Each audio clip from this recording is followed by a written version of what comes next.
Les autorités congolaises, dans une délégation conduite par le ministre congolais en charge de la Défense et celle des Nations Unies sous l'égide du secrétaire général adjoint de l'ONU en charge des opérations, sont arrivés à Goma ce 2 avril 2022.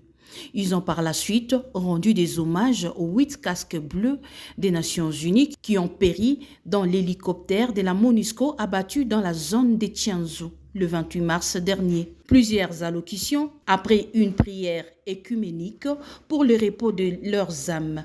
Jean-Pierre Lacroix a présenté pour l'occasion ses condoléances. Rendre hommage à leur service, à leur engagement en faveur de la cause de la paix en République démocratique du Congo et dire que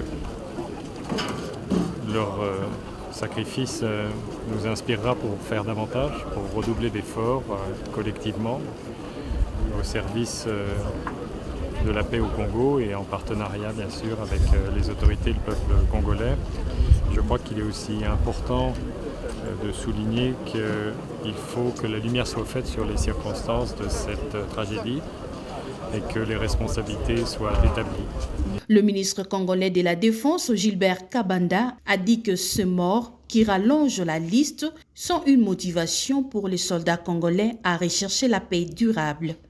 Cet accident vient allonger la liste macabre des soldats de la paix tombés sur le territoire congolais depuis le début de la mission des Nations Unies en RDC en 1999. Par ma bouche, le président de la République démocratique du Congo, son gouvernement, les forces armées de la République et tout le peuple congolais se sentent particulièrement touchés par cette perte et saisissent cette triste occasion pour présenter leurs sincères condoléances et exprimer leur proximité à l'ensemble du personnel de la MONUSCO, aux 3 pays dont sont issus nos illustres disparus, ainsi qu'à leurs familles respectives.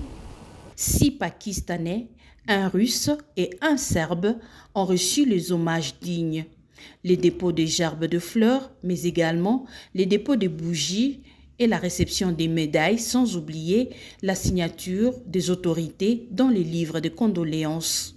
Les enquêtes pour établir les responsabilités, c'est le vœu de tous ceux qui ont participé à ces cérémoniales.